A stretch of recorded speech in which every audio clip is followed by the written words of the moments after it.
got my materials on my laptop. I want to set up the sketch and Toon material so that I can make it really flat and illustrative looking. So the way that we do that is we go to our render settings. So Command B is the shortcut for that.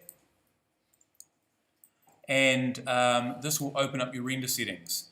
Now, what we've talked about before is having some settings for the renderer. It's called the physical renderer, and in the past we've used that. The good thing about the physical renderer is it tries to recreate the properties of real life in the physical world, and it's really good for doing that. We want to render with this sketch and Toon, which is a very stylized, non-realistic type of rendering technique. So we actually need to change this renderer here. We don't want to use the physical renderer. It actually doesn't work for sketch and Toon.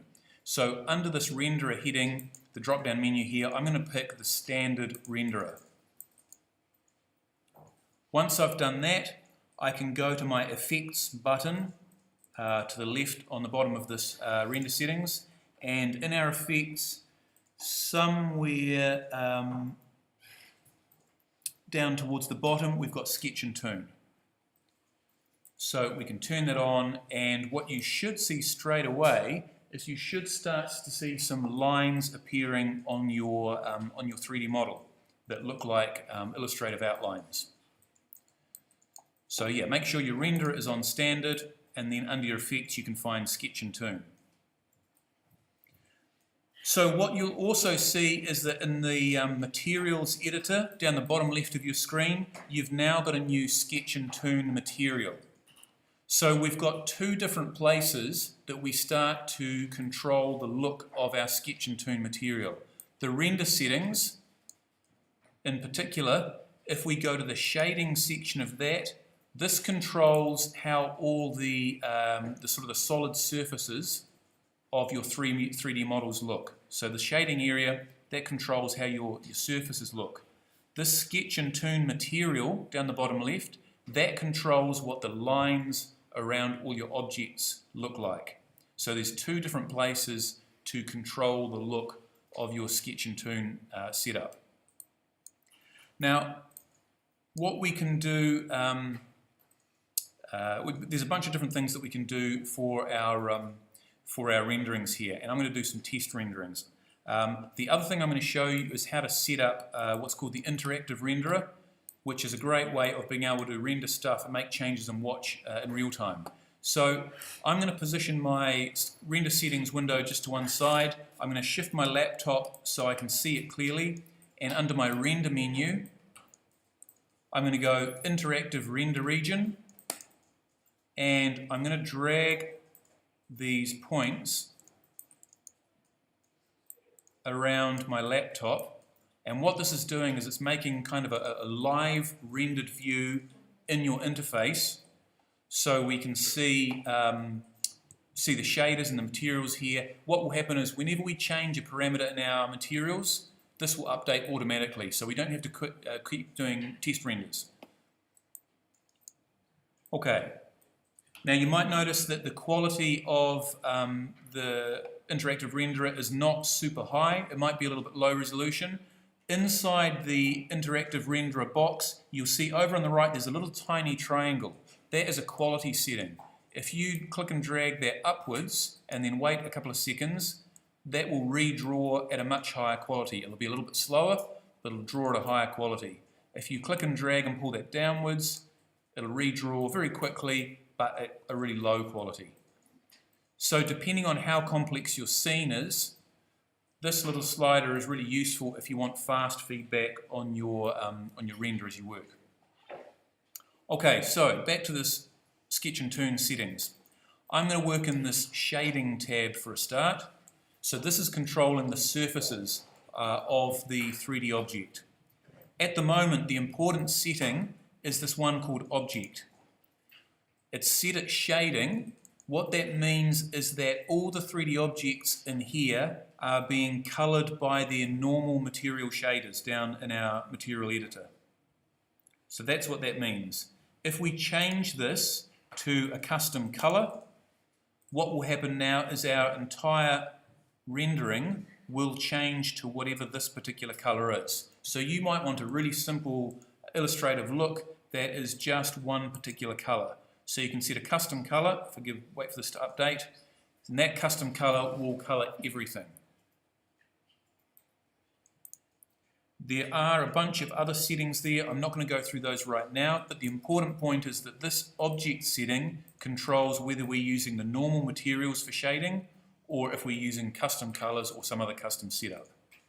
Okay, now that I know that, I'm going to set that back to shading because I actually want to play with the colors that I've already created in my material. Okay, we have another setting here called quantize. Quantize controls how many numbers of shades or tones we have available in our interactive rendered view. Now the way that we can see this the best is by actually creating a light to illuminate in our scene. Now I'm going to turn off my interactive renderer for a second, and I'm going to close this render settings and set up a light. So I'm just going to close that. I'm going to go to my render menu and click on interactive render region to turn that off. What I want to do now is I want to create a light. The reason I want to create a light is I want to see some gradiated shading of light across my 3D model so I can demonstrate how this quantize effect works. So I'm going to go to my create menu, I'm going to go to light, and I'm just going to create a standard light. Think of this as a light bulb hanging in space. You'll see it'll appear at the origin, and if you click and drag and move it around just using your move tool, you'll notice that as you move it around, you can see the shading effect of that light flowing across your model as you move it around. Now I'm going to keep this light quite close to my laptop.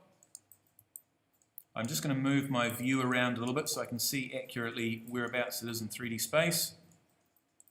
And my light is right next to my laptop. And the reason I want it really close right now is so that I can see a gradient of light across this screen, and that will be able to let me check out what this quantize function does. So once you've got a light positioned somewhere like that, nice and close to your laptop, I'm just going to shift my laptop over to one side again. I'm going to hit Command B to bring up those render settings, and I'm going to turn on my interactive render region again. So I'm going to go Render, Interactive Region, and it should remember where I was last time. And what I can see now is I've got this sort of a highlight. It's a flat shaded, illustrative looking highlight on my screen. That's the light that my light is casting, and I can see that there's a sort of a gradiated lighting pattern across my laptop. I can see it on the body of the laptop. There's a chunky kind of gradient of colors. So, looking at my render settings in this shading tab, the quantize setting here controls how many different tones we get across any gradient of lighting. If I set this quite low to about 3 and wait for my view to update, I should see now I've got less color tones that are indicating this lighting across my laptop. If I set it up a bit higher, something like 9, now I can start to see I've got a few more tones. So if you've ever used Photoshop and used things like the posterize effect on gradients of color, you'll know that it takes a smooth gradient, it cuts it down into discrete sort of blocks or samples. So this quantize does the same thing with our lighting. It breaks it down into discrete kind of chunks of lighting. And this is a stylistic thing. If you're doing 2D styled renders for illustration, you may want to experiment with this to get the type of posterized effect that you want on your lighting. I'm going to leave mine on about 5 for now. You can leave it on whatever you want. But that is how we control the shading of surfaces using Sketch and Toon. We can do it in our shading tab, and we can use either our material shaders that we've made, or we can change to use a custom color or one of these other settings.